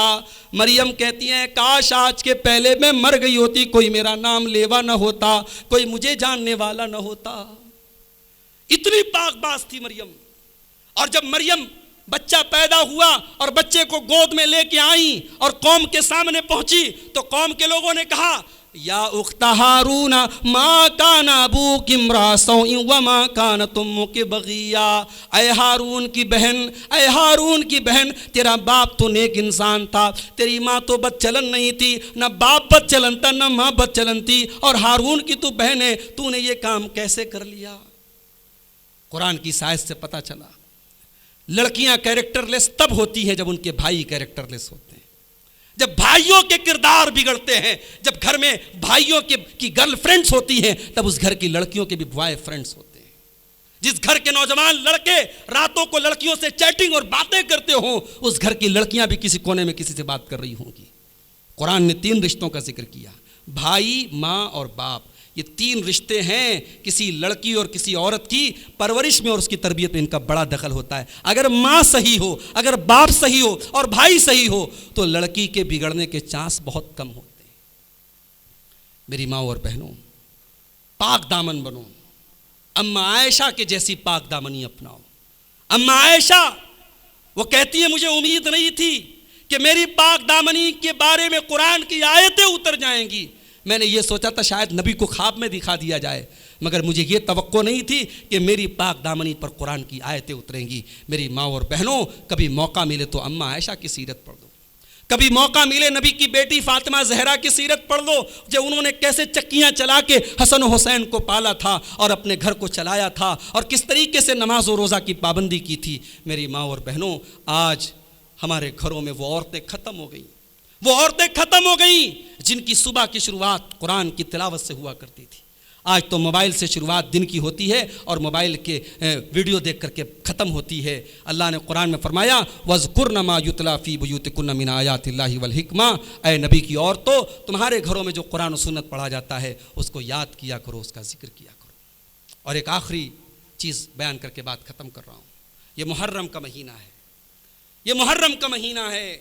ہمارے اور آپ کے معاشرے میں جب محرم کا مہینہ آتا ہے تو اس کی پہچان کالے کپڑوں سے ہوتی ہے، اس کی پہچان چھتوں پر یا حسین کے جھنڈوں سے ہوتی ہے، اس کی پہچان 10 محرم کو تازیوں سے ہوتی ہے. محرم کو ہم نے جانا تو حضرت حسین کی شہادت کے نام سے جانا. میرے بھائیوں، پہلی بات تو یہ یاد رکھو، حضرت حسین اللہ کی قسم ہماری آنکھوں کے تارے اور ہمارے دل کا قرار اور ہمارے سر کے تاج ہیں حضرت حسین نبی کے محبوب اور نبی کے لاڈلے ہیں، اور جس سے نبی پیار کرتے اس سے ہم پیار کرتے ہیں۔ ہمیں اپنی محبت اہل بیت کا کسی کو سرٹیفکیٹ دینے کی ضرورت نہیں ہے، مگر ہم یہ کہتے ہیں اگر حسین رضی اللہ عنہ کی شہادت کے نام پہ تعزیہ نکلنا چاہیے تو ایک تعزیہ ایک محرم کو بھی نکلنا چاہیے عمر فاروق کے نام کا۔ عمر فاروق کی شہادت کیا اسلام کے لیے کوئی چھوٹا موٹا حادثہ تھی؟ ایک تعزیہ 18 ذی الحجہ کو بھی نکلنا چاہیے جب ایک مہینہ بھوکا پیاسا رکھ کر کے عثمان غنی کو ان کے گھر میں قتل کیا گیا تھا۔ کیا عثمان غنی کی شہادت اس امت کے لیے کم دردناک حادثہ تھی؟ ایک تعزیہ شوال میں حضرت حمزہ کے نام کا بھی نکلنا چاہیے جن کی لاشوں کو کاٹا پیٹا گیا تھا غزوہ احد کے اندر۔ ایک تعزیہ حضرت علی کے نام کا بھی نکلنا چاہیے جب رمضان میں کوفہ کی مسجد میں فجر کی نماز پڑھتے ہوئے حضرت علی کو شہید کر دیا گیا تھا۔ اسلام ان رسموں کا نام نہیں ہے میرے بھائی، اسلام ان واہیات چیزوں کا نام نہیں ہے۔ اسلام ایک سیریس مذہب ہے، اسلام ایک سنجیدہ مذہب ہے۔ ہر دنیا کی ہر قوم اپنے نئے سال کا استقبال خوشی کے ساتھ کرتی ہے، امنگ کے ساتھ کرتی ہے، نئے جذبے کے ساتھ کرتی ہے، نئی پلاننگ کے ساتھ کرتی ہے۔ یہ دنیا کی اکلوتی قوم ہے جو یا حسین کے نعروں سے اور یا علی کے نعروں سے اور جھنڈوں سے اور کالے کپڑوں سے اور اپنے گریبان کو چاک کر کے نئے سال کا استقبال کرتی ہے۔ میرے بھائیوں، کبھی آپ نے اس پر غور کیا؟ ہمارا محرم کا یہ مہینہ اسلامی کیلنڈر کا پہلا مہینہ ہے اور ہمارا اسلامی کیلنڈر ہجرت سے شروع ہوتا ہے۔ کبھی موقع ملے میرے نوجوان ساتھیوں، کتاب پڑھنے کی فرصت نہیں ہے تو یوٹیوب پر کسی اچھے عالم کی کوئی تقریر سن لو کہ نبی نے ہجرت کا سفر کیسے کیا تھا۔ اور اگر موقع ہے تھوڑی بہت اردو پڑھ لیتے ہو، ہندی پڑھ لیتے ہو، آپ کے بہت قریب میں مبارک پور کے نام سے ایک علاقہ ہے، اسی مبارک پور کی سرزمین کے ایک عالم دین تھے علامہ صفی الرحمن مبارک پوری، ان کی بڑی مشہور کتاب ہے الرحیق المختوم، اس میں اٹھا کر کے نبی کی سیرت کے واقعات کو پڑھ لو۔ یہ حضرت عمر فاروق کی دور اندیشی تھی، انہوں نے اسلامی کیلنڈر کو ہجرت سے کیوں شروع کیا؟ یہ بتانے کے لیے کہ ہجرت کا جو سفر تھا نبی کا، اس میں امت کے لیے قیامت تک کے لیے بہت سارے سبق ہیں میرے بھائیوں۔ اللہ چاہتا اپنے نبی کے لیے کوئی تخت بھیج دیتا، کوئی قالین بھیج دیتا، نبی کو حکم دیتا نبی آپ قالین پر بیٹھ جائیں، آپ تخت پر بیٹھ جائیں، اور پلک جھپکنے بھر میں وہ قالین مدینہ میں پہنچ جاتا۔ بولو بھائی اللہ کے لیے کون سا مشکل تھا؟ جو اللہ اپنے نبی کو براق کی سواری کر کے معراج کے موقع پر ساتوں آسمان کی سیر کرا سکتا ہے، وہ مکہ سے مدینہ 480 کلومیٹر کا سفر نہیں کرا سکتا تھا۔ مگر نبی نے ہجرت کے اس سفر میں مشکلوں کو برداشت کیا۔ نبی نے ہجرت کے اس سفر میں ابو بکر کو اپنا ساتھی بنایا، غار ثور میں 3 دن تک ٹھہرے رہے تاکہ تلاش کرنے والے تھک جائیں، اور آپ نے مکہ سے مدینہ کا عام راستہ چننے کے بجائے بالکل الگ راستہ جو سمندر کے قریب سے جاتا ہے، جو لمبا راستہ جاتا ہے، وہ راستہ آپ نے اپنایا۔ آپ نے پیسہ دے کر کے گائیڈ کو اپنے ساتھ خریدا۔ اس کے بعد آپ کی سالی حضرت اسما کھانے کا ٹفن لے کر کے وہاں پہنچا کرتی تھیں اور اپنے باپ کے لیے اور اللہ کے نبی کے لیے کھانا پہنچایا کرتی تھی۔ ہجرت کے اس سفر میں ہمارے لیے سبق ہے میرے بھائی، اسلام صرف اللہ اللہ زبان سے کہنے کا نام نہیں ہے، اسلام اللہ کے اوپر بھروسہ کر کے بیٹھ جانے کا نام نہیں ہے، اسلام محنت کا نام ہے، اسلام پلاننگ کا نام ہے، اسلام سسٹم کا نام ہے، اسلام ڈسپلن کا نام ہے، اسلام سپورٹ کر کے ایک دوسرے کے ساتھ مل جل کر کے آگے بڑھنے کا نام ہے۔ میرے بھائیوں، آج ہمارے اور آپ کی قوم کے اندر ڈسپلن نام کی کوئی چیز نہیں۔ 4 مسلمان جہاں اکٹھا ہو جائیں، ابھی آپ بنارس میں آپ نے سنا ہوگا کہ شیعہ سنی میں جھگڑا ہو گیا، اب پرشاسن جو ہے ہزاروں لوگوں کو نامینیٹ کر رہا ہے، اس میں ہو سکتا ہے بہت سارے لوگ جیل میں چلے جائیں۔ یعنی ایک تو اس تہوار پر دنیا بھر کی بدعت و خرافات ہو رہی ہیں، اور اس کے بعد پھر آپس میں لوگ لڑ بھی رہے ہیں، مقدمہ بازی بھی ہوگی۔ اب ہماری قوم میں ڈسپلن کی کمی ہے، ہماری قوم میں یونٹی کی کمی ہے، ہماری قوم میں پلاننگ کی کمی ہے۔ ہم یہ سمجھتے ہیں کہ صاحب ہم مسلمان ہیں، اللہ ہماری مدد کرے گا، ہمت مرداں مدد خدا۔ نبی نے ہجرت کے اس سفر میں محنت کی، تب اللہ نے مدد کی۔ تو بہت بڑا یہ سبق ہمارے لیے ہے کہ ہم توکل بھی رکھیں اللہ کی ذات پر اور اسباب بھی اختیار کریں۔ تو امت کے زوال کے اسباب پر یہ چند باتیں میں نے آپ کے سامنے رکھی ہیں۔ اللہ سے دعا ہے رب العالمین ہمیں جو یہ زوال کے اسباب بیان کیے گئے ہیں، اللہ تعالیٰ ان چیزوں کو ہمیں اپنے اندر سے دور کرنے کی توفیق عطا فرمائے۔ رب العالمین ہمیں ایمان و عقیدے اور صحیح منہج پہ چلنے کی توفیق عطا فرمائے۔ اللہ ہمارے نوجوانوں کو اپنی جوانی کا صحیح استعمال کرنے کی توفیق عطا فرمائے۔ اللہ ہماری بہنوں کو اسلامی شرم و حیا اور اسلامی پردے کو اپنانے کی توفیق عطا فرمائے۔ رب العالمین ہمیں علم دین کو سیکھنے کی اور اپنے بچوں کو سکھانے کی توفیق عطا فرمائے۔ اللہ اس علاقے اور اس گاؤں پر اپنے رحمتوں کی اور اپنے خیر و رحمت کی بارش اللہ تعالیٰ کرے۔ جو لوگ ہمارے بھائی کاروبار سے اور روزی روٹی سے پریشان ہیں، اللہ ان کے کاروبار میں برکت نصیب فرمائے۔ جو بیمار ہیں اللہ ان کو شفائے کامل عاجل عطا فرمائے۔ جن کے بچے اس دنیا سے گئے ہیں اللہ ان بچوں کو ان کے لیے ذخیرہ آخرت بنا دے۔ جو توحید پر ہمارے مرحومین دنیا سے گئے ہیں اللہ ان کی مغفرت فرمائے۔ رب العالمین ہم سب کو دنیا میں جب تک زندہ رکھے اسلام پر زندہ رکھے اور ہمارا خاتمہ ایمان پر ہو، آمین۔ وآخر دعوانا ان الحمد للہ رب العالمین۔ السلام علیکم ورحمۃ اللہ۔